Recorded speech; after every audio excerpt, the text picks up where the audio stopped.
Here's a Killdebt.com member who used ParkerGPT to do something most people are told is impossible. A debt buyer, LVNV Funding, sued him not once, but twice in Maryland. Maryland just changed their laws too. I think that helped you. And if anybody's in Maryland, there's some real good stuff going on there. He lost the first round in district court, railroaded. Yeah, this happens. Oh, by a visiting judge. Yeah, they just want to get in, get their check, and move out of it. They don't care. Who cut him off every time he tried to speak. Yeah, they're masters in their craft. Most people would have just started paying. He did not. He appealed. So the purpose of this video today, twofold. Whether you use Killdebt.com, and I hope you do, don't do it alone, is fine. However you want to get to where you need to go. ParkerGPT, especially those cheat sheets, are great. But the point is, the impossible is possible. And it isn't impossible. My last video I just did, it dropped yesterday, 15 minutes of education. You're 15 minutes ahead of the debt collector attorney on the other side that just has too much work and too little enthusiasm for the work that he has too much of. So there's a way to take advantage of that. Showing up is huge. If you just answer the lawsuit and do the necessary stuff, and don't get in front of a visiting judge that just wants to look at the 5 o'clock rather than the facts, you'll do fine. But when the bad stuff, the bad event actually happens, like it happened with Mr. Thayer, he appealed and he did the work. He used ParkerGPT, as he already said. So I want to go into his story for you. I'll try not to do talking. The camera's set up where it shows me mostly. I hope he comes up and I don't. But this is an interview of a great victory against LVNV Funding with not just one, but 2 cases. And we all know if you've got an LVNV Funding case, there's just nothing in the background, nothing supporting. And how judges don't at least say, I'd like to see more of this and be more neutral when you have an LVNV Funding case, I don't know. However, if you show up, you've got the greatest chance of winning. Don't be intimidated. And that's what Mr. Thayer is going to tell you about. Why don't we start at the beginning? Introduce yourself, Robert. Hey, I'm Robert. I'm from Maryland. I make commercials and some independent films. And I've been watching Brian for quite a while. And his ParkerGPT helped me out to win a couple of lawsuits against LVNV. LVNV Funding sued me, but if I back up a little further, Resurgent sent me a letter saying I owed money for some old credit card. That was October 2023, I believe. 2025 or 24. Okay, sorry, I said I wasn't going to talk. Yeah, and so I went ahead and did the validation letters to both, got my certified receipts and everything. And they sent back one statement and saying, you owe us. And I didn't think that was validation enough that I owed it. So I said, I don't think this is enough. I need a complete accounting of everything I spent money on, all the fees, all the charges, all the interest rates, all my payments. I don't think I owe this anymore because I was on auto pay. And if you can just send me that, I'll write you a check. You know, they never responded. They just sold it to LVNV. Well, actually, they're the same company, Resurgent and LVNV. I looked it up. Resurgent and LVNV are sister companies. LVNV is like a shell company. When Resurgent does something that's against the FTCPA or whatever, they give it to LVNV so they don't get sued, and vice versa. If LVNV contacts you first, and they'll give it to Resurgent. But apparently, LVNV doesn't even have employees. They say maybe up to 12. But the affiant in both cases were both LVNV custodians of record, they said. So you were sued, I believe, in October 2025. Is that correct? It was June. It was in June that they actually filed the lawsuit. Okay. In 2025. Yes. Yep. And what happened? How did you respond? Did you do an answer? Did you ask for documents? Well, what happened? I watched your videos, so I formed a counter affidavit. And a motion to dismiss. What's the other part of that you always say to do, or to correct a statement or whatever you say? And I was rejected on my motions because in Maryland, small claims court, you're not allowed to file a motion to dismiss or a counter affidavit, just an answer. But I had also filed the answer along with it, so I was covered. I covered all my bases. So the only thing you can really do in Maryland is show up for small claims court and see their for hire judge attorney that they hire for the day to collect all their default judgments for people that don't show up, and then make settlements for those people who are too scared to go in front of the judge. In your situation, real world, on the ground, boots on the ground, how many would you say, like yourself, showed up versus how many where they just called the case, no one showed, called the case, no one showed, where they got? I would say 4 people showed up, but made settlements. Mm-hmm. All of them made settlements because the lawyer brought them in the back room, did their little spiel, made a settlement, and they didn't have to go to trial. And I would say about 20 of them didn't show up in their default judgments. And that was just one day. And they do 2 days of those a week. And also 2 sessions, one in the morning, one in the afternoon. Right, it's a cattle call. At a minimum, showing up. I want you to answer, do your counter affidavit, anybody's listening to me and my videos. But even showing up, you're a little bit protected.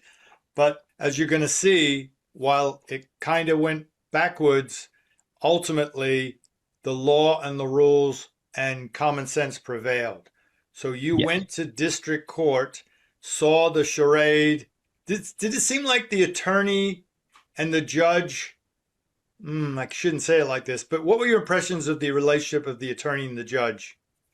They seemed to have known each other, because after the trial, when I went in to ask them, they were in there talking about their kids and their dogs and stuff. So they knew each other pretty well. All right. So you were there not to talk about your kids or somebody's dogs or play dead, if you will, speaking of dogs. Right. You were there to fight. Did you bring paperwork, questions?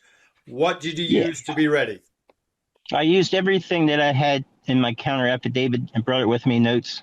But I wasn't allowed to say anything, really. The judge took over the case. Once the attorney said, Mr. Thayer owes us money, here's the proof of it that we filed.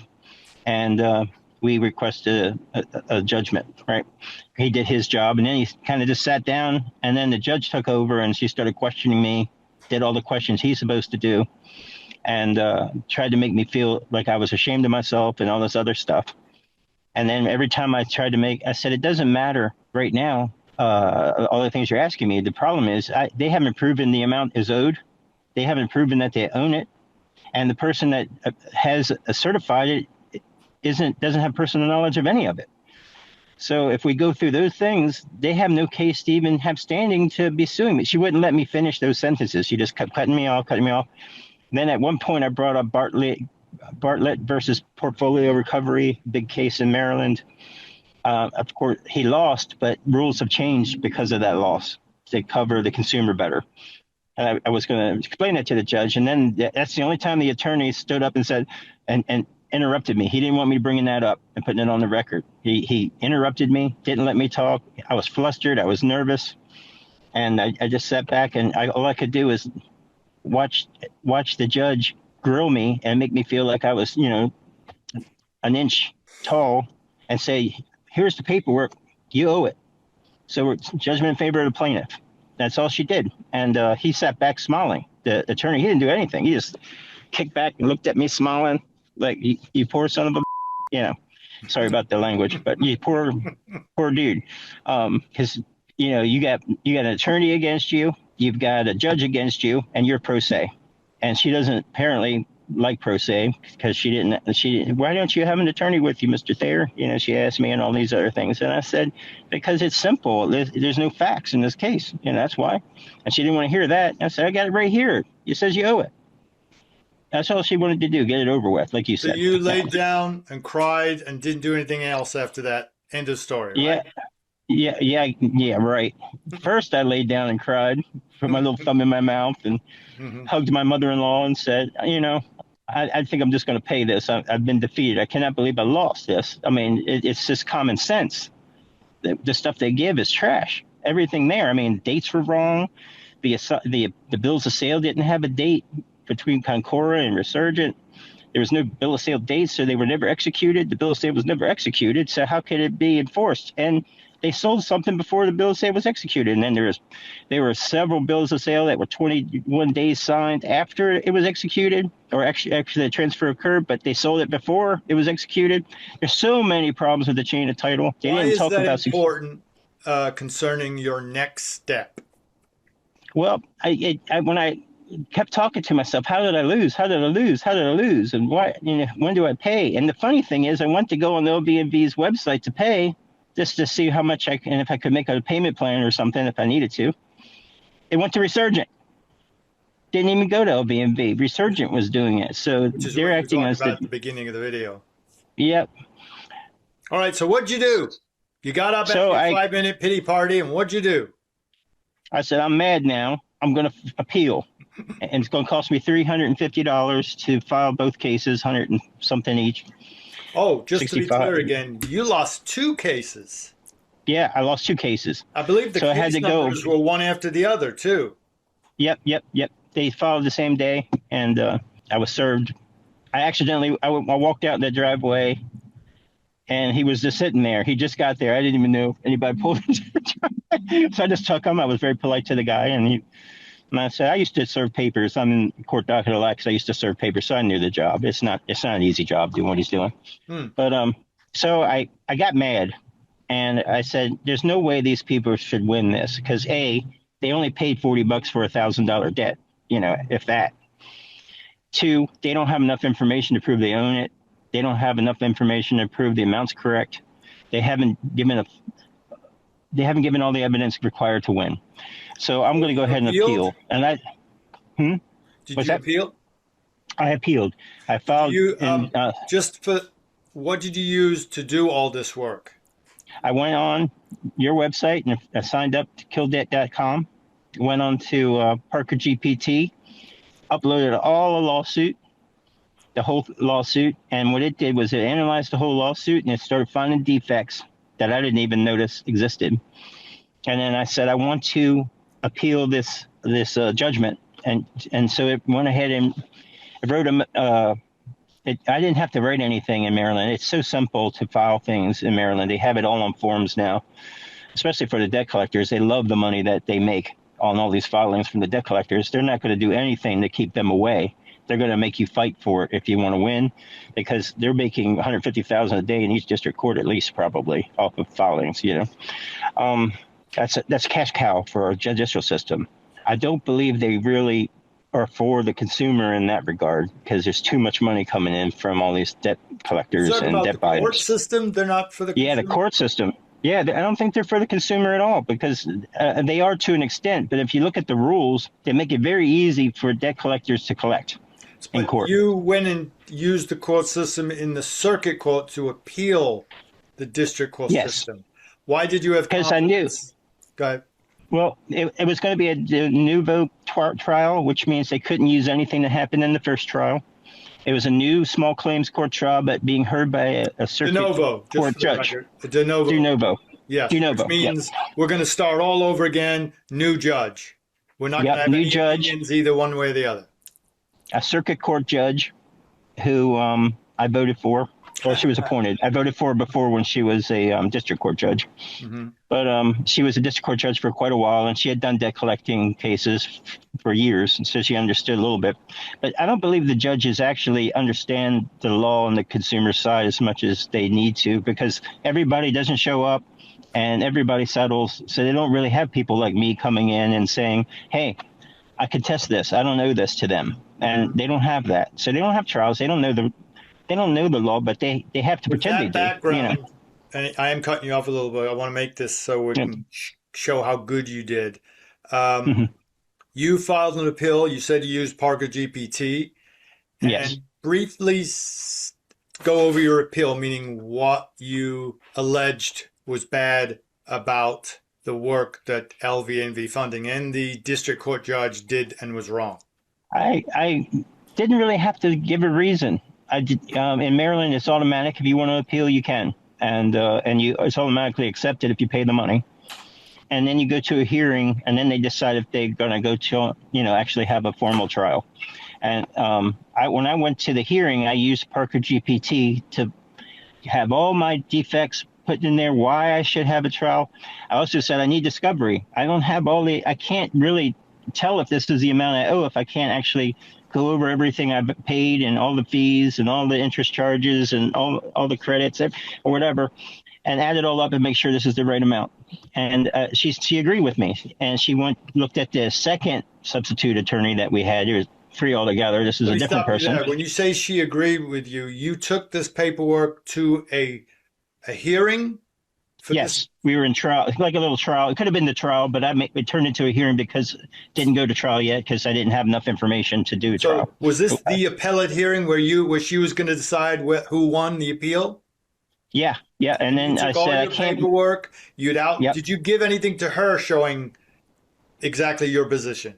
No, she didn't need it. She just listened to me. In fact, this judge was very attentive. She cared. She was judicious. She knew I was pro se, and she did that with both sides. Oh yeah, she was both sides. Very nice to each side, and she's like. She was neutral. She was very neutral. That's what we want. Very fair judge. We don't want our side or their side. We want neutral. Yeah, she was very neutral. This person was neutral and used her ears more than her mouth. Exactly, and she wrote down notes whenever I said something that she didn't think of on her own or heard before, I guess. And she said, "Well, Mr. Thayer, he's pro se." And she looked at the attorney. We don't normally allow discovery in small claims court, but I'm going to allow it if you don't object. He said, "I know you're going to object, but he needs a little bit of a fair shake. He doesn't have a team of attorneys for the debt collector. He doesn't have you representing them. Let him have his discovery so he can look through everything." And I said, "Thank you, Your Honor." And if I look That's all you're asking for, a fair assessment, not any special treatment, really. Just be fair. Give it both sides. Yep. And I gave her a copy of what I would need, which included, I'm not sure if it's everything, but I wanted the original contract that it was alleged I agreed to. I wanted all the account statements that from the beginning of the account to present so I could add it all up and make sure. Did you receive that material? No. What happened? No. Did you send a request? What happened? I sent the request to LVNV's attorneys in Michigan, and they recorded on the record that they had sent it to me, certified they had sent me my discovery request, but they didn't send me anything. So I went to the clerk's office and said, "Did they send anything digitally that I can download? It's 50 cents a page there, or can you send me the PDF or whatever? Because I didn't get anything." And she said, "No, there's nothing attached. That doesn't come to us." They had sent it to you. They lied to the court. Flat out lied. Oh, yeah, I know. But you said something there. You said you sent it to the Michigan attorneys? Yeah, the Michigan attorneys were representing LVNV for these lawsuits. Was it Rusin and Vrochetti? No, it's Stillman Law Group. Oh, okay. Yeah, You've heard of them? Michael Stillman. Yeah, and he's got some bunch of lawyers there that handle his stuff, and this guy never showed up. In his neighborhood for a time, and he knew who I was. He passed by my house. Throw eggs at your house. He'd always tell me I was number one. I won't tell you how he did that. Oh, gotcha. Yeah, because you're keeping them from at least $100,000 a year that they could be making. They're making billions anyway. Yeah, go ahead. Sorry. They don't like to lose. They don't like to lose, those lawyers, I have to say. But so I didn't get anything. What I got instead, though, Brian, was 2 sets of interrogatories. They sent me discovery, right? And both were the same case. Both sets were for the same case, the same amount. They didn't even take care to make sure they gave me a set for. Yeah. So I filled out both and sent them. Anybody listening to this, they don't care. They don't show that they care. Nope. There's a wide open hole that you can drive a truck through. If you care and it's your case, listen to Mr. Thayer, how intimately involved he is with his case. If you care and put up a good showing, it's always going to be better than what, in this case, LVNV Funding produced. I say it all the time in the videos. What's cool is I listen to this. It's actually from a real person showing exactly that happening. It's going to happen to you, but you can be in charge. You can do what he did and take charge and use the information we give you. Go ahead. Yep. So Yep. instead of responding, instead of giving something to the court or to you, which they're required to under the rules, they lied and told the court they did did. do that. But what they did was send you stuff that you have to answer. Yep. And I had a deadline, so I sent them in, got my return receipt, which is very important. Always get certified mail. Because after 30 days, I wrote a motion to compel because they hadn't sent me anything, right? And Wow. the judge granted the motion to compel because ParkerGPT helped me write that. And she granted it. And then, of course, this lawyer said, oh, no, because they have to show the contracts between the purchasing agreements, each purchasing agreement, the 4 flow agreements. They had to show each one of those in each chain. They had to show get an affiant for everybody saying that each thing was right. They had to give all my information, the original contract. I mean, all the charges and everything, invoices. They would have to comply to what I asked now because she compelled it. And if they didn't, they lost. Do you have a number of days to do that? At 30 days, they said after 30, that the clerk said after 30 days, just write the judge and ask her to compel. So you had a hearing. I did a formal. You had a hearing for that too? No, I just had to write the motion to compel. She granted it. Without and then a hearing. LVNV, without a hearing. Yeah, and without a hearing. And then the attorneys cried and sent it. Yeah, she produced an order to compel. And they gave it to the Stillman law offices that they had to give you what you're asking for. And did they respond? And a day later, yes, they responded, not to me, to the court with a boo-hoo letter. And the boo-hoo letter said, we did send that information, and Mr. Thayer hasn't responded to our interrogatories. And furthermore, discovery is not allowed in small claims court. But they just said they sent discovery. Yeah, I know. Isn't that? They had sent discovery too, but it's not allowed. So I sent a letter back answering their boo-hoo letter saying, hey, it's funny how they sent me discovery. And by the way, here's the registered mail receipt that they received it, my answers. And here are the copy of my answers to prove I answered. But they won't send discovery to me. I don't think that's right. So she struck the motion to compel. She's a fair judge. But she said, we're going to go over discovery on the trial date. We're going to go over the problems with discovery on the trial date. She's fed up because she knew she wasn't going to get anything from LVNV, I think. So she had a hearing date, and it's a combined hearing and trial date. Yeah, exactly. They combined the two. Yeah. So and show both up, and what'd you do to get ready for the trial date? Oh, my God. ParkerGPT helped me out. I made a whole binder with all of my evidence, and each one with a tab, showing from the beginning when I sent a letter, what do you call it? The validation letters to Resurgent, what happened. I got all the return receipts that they received it. They didn't give me the validation. Then they turned around and sued me. I sold it. And then they sued me. And I had the whole checklist of all the discovery I asked for and what I received. And by the way, I did get something finally after the motion to compel from the attorney. He emailed me. He emailed me a zip file or 2 zip files, one zip file that had one of the accounts, 12 invoices for one of the accounts, and it also included the charge-off statement, and it said 0 balance on it, by the way. And so the charge-off amount was 0. It said I owed nothing. Use their own documents against them. That's my mantra too. What? Oh, look at this. I made a binder for me, the plaintiff's attorney, and the court. Exact binder, everything the same, right? I organized everything. Here is the complaint that I had, the original complaint. Here, I will. It's tough to go through this way, but I will add it to the video for on Killdebt. So let's do this. Yeah. You went to court for the final trial, if you will, hearing with your mass, obviously, of documentation for your side. Yep. This is so lawyerly, and you're supposed to do this, but you went well beyond. You gave it to the court, and you gave it to the other side. What did the other side bring and give to you, and when did they give it to you? In this trial, we had another substitute attorney for hire attorney.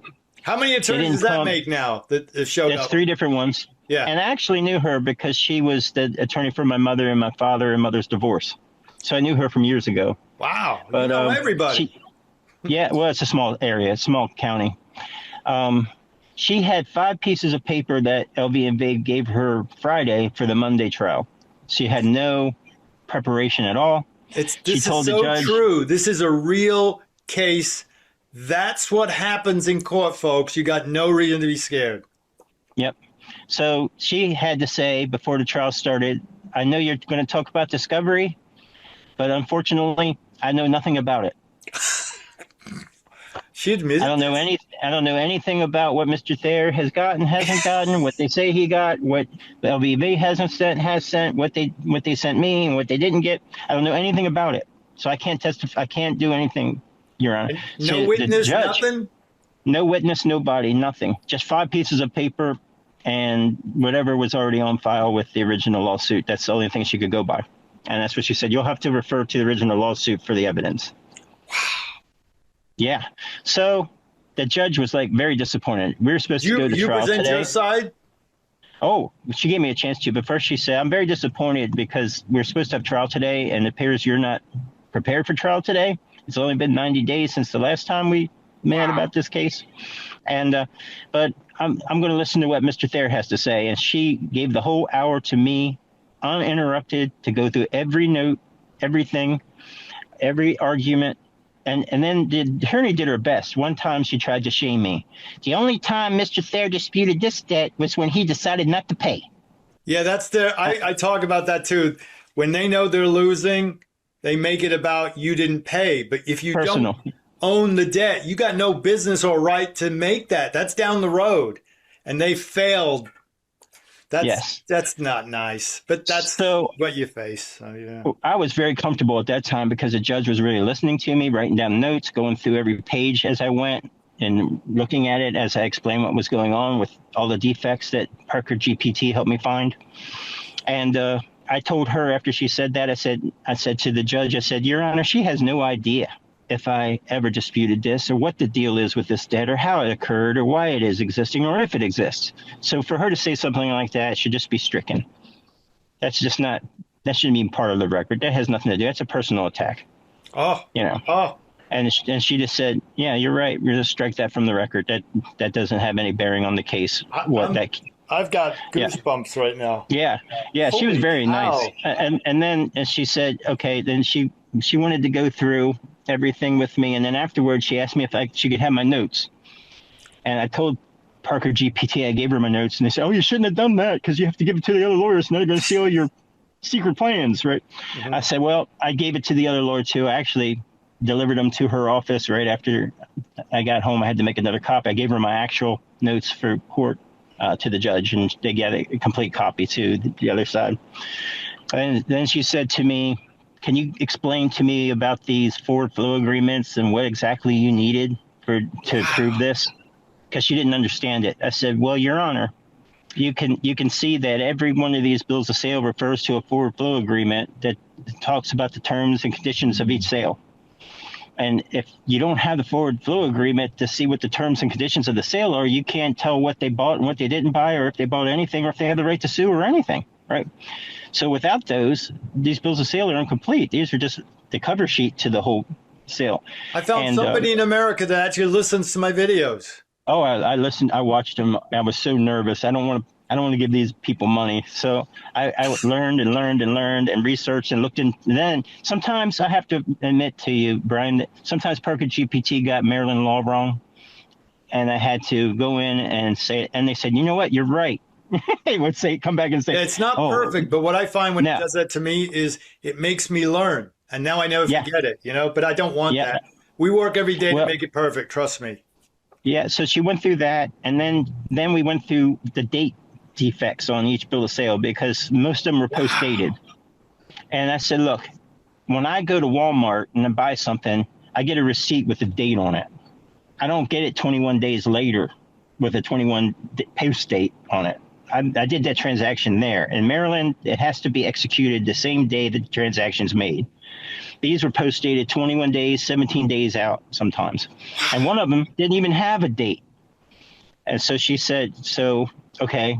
And I said, Oh, and each bill of sale, one of them didn't have a date, so it was never executed, but they sold stuff that was never executed. And then Resurgence sold something that was post dated 21 days after, but they sold it the same day it was supposedly sold. That so everything was done in 2 days. And then Concor claimed that they only owned the debt for 2 days, but all the invoices they sent me for a year had Concor on it.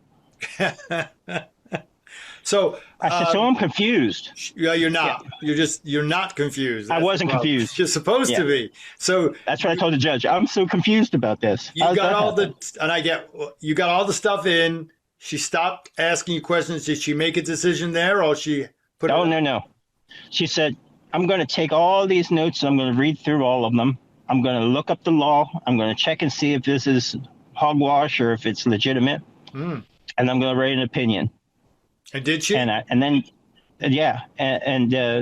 won. I won. Both cases. She wrote an opinion. Both cases. She said there's not enough facts. When somebody disputes a case in court of law, it's the burden of the plaintiff to prove overwhelmingly that they have standing, that they have proof that the amount's owed, and they have certified documents when they present evidence by somebody who has personal knowledge. And she said none of that. This came in an opinion in the mail. Yeah. So when you do something like you did, an appeal, I don't know about you, but you sit there going, oh my God, I could have done more. I could have done less. Although listening to you didn't need to do more, and they certainly couldn't do less. But you sit there every day going, checking the mail, checking the email. It's a nerve-wracking. You want to call the call and go, is she done? But you can't. How many days did she say you'd have an opinion by? Did she say that when she closed the court hearing? She didn't give us a deadline, and it took her about 2 months. All right. So for 2 months, you're checking the mail or checking came by mail or email? I checked the court record every day. Every day. So every day. It's not happening after 2 months. And then one day you checked the court record and it was there? Yeah, but she didn't put the ruling on the court record. She just said, I wrote an opinion. Oh, so now you got to wait for the mail, or is it email? And then she said, and also an order for a check. A check? Right. Hold on. Yeah, let's and stop. that's what Hold on, because I want to do this right, okay? Okay. You'll understand.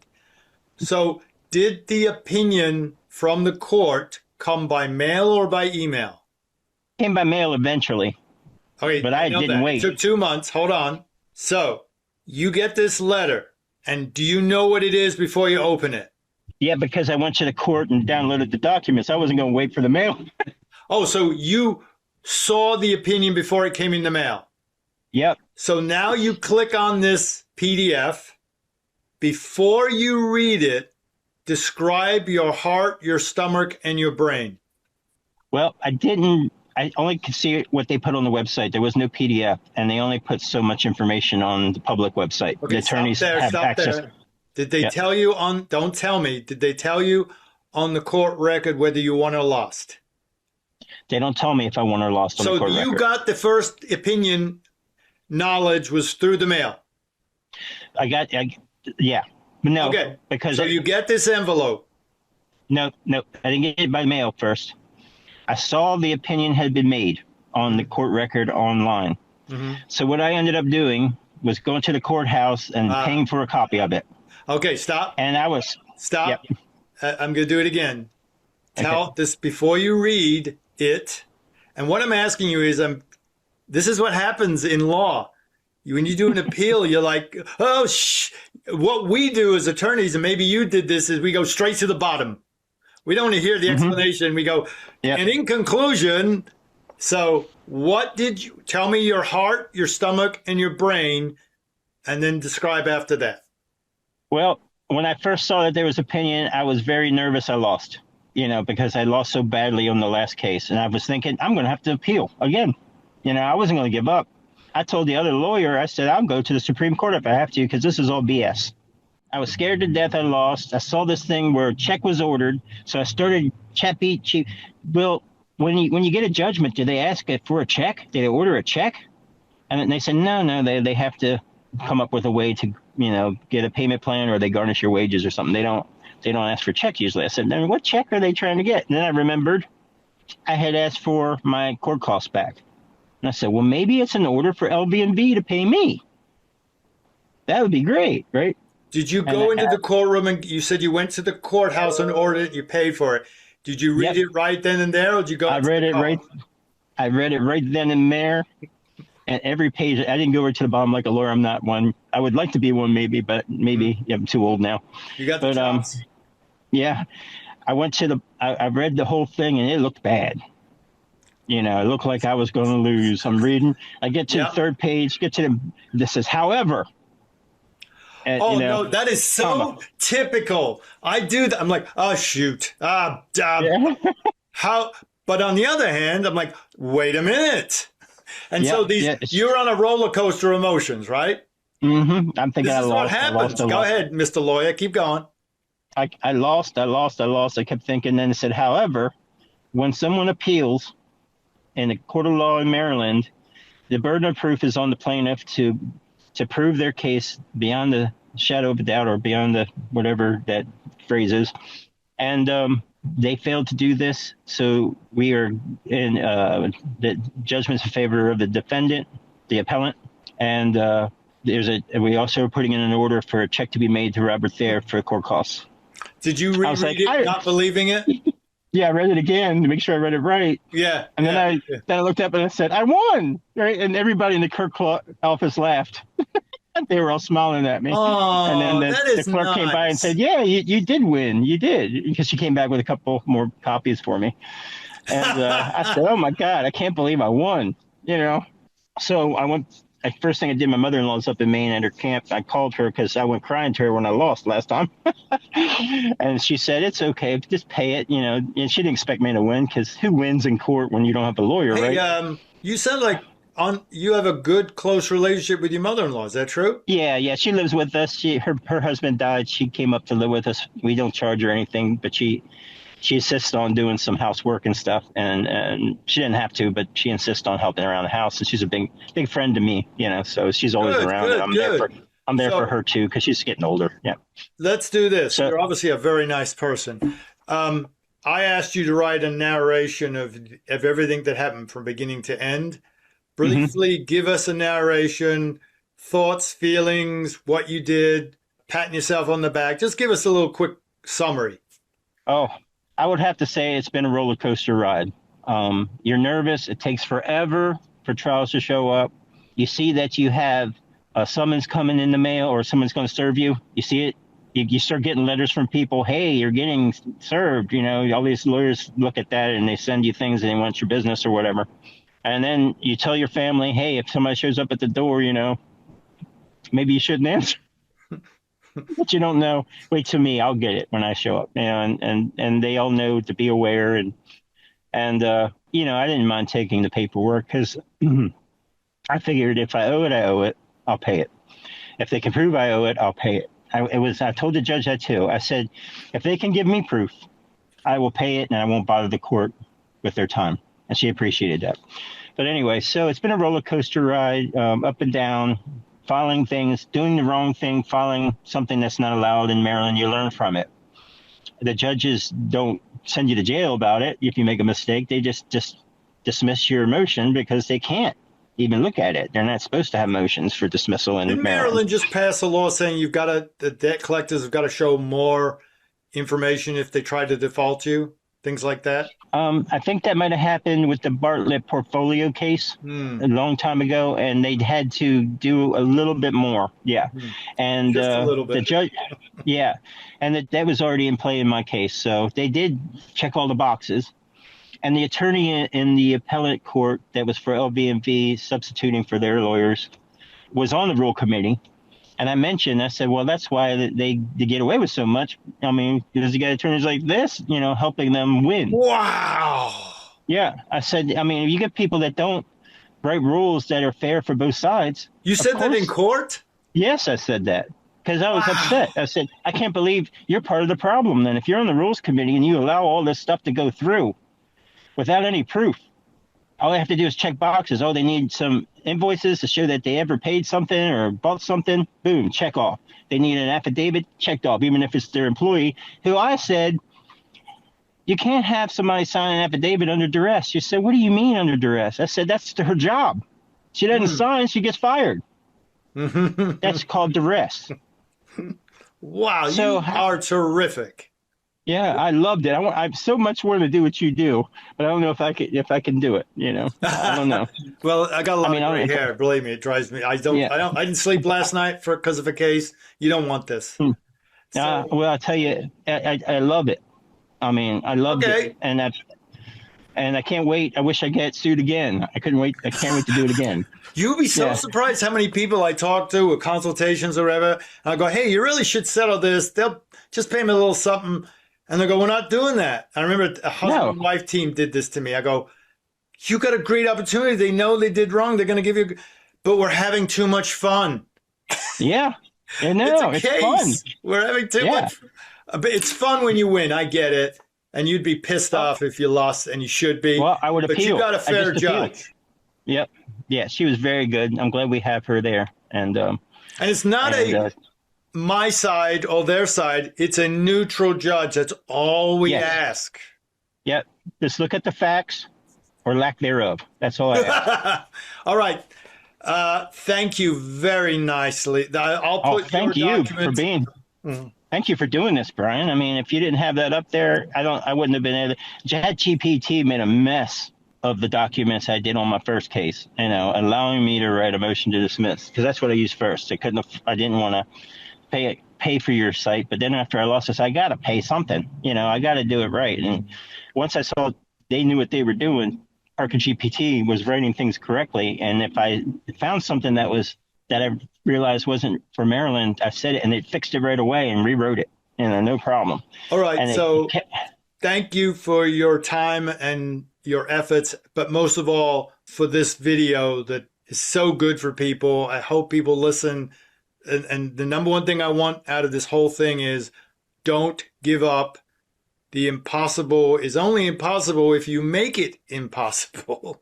But right. There's ways to help yourself. Showing up is 95% of the battle. You just need a little bit of education or more, and you'll be way better than the other side, who's not even sending their real attorney. It's a placeholder attorney.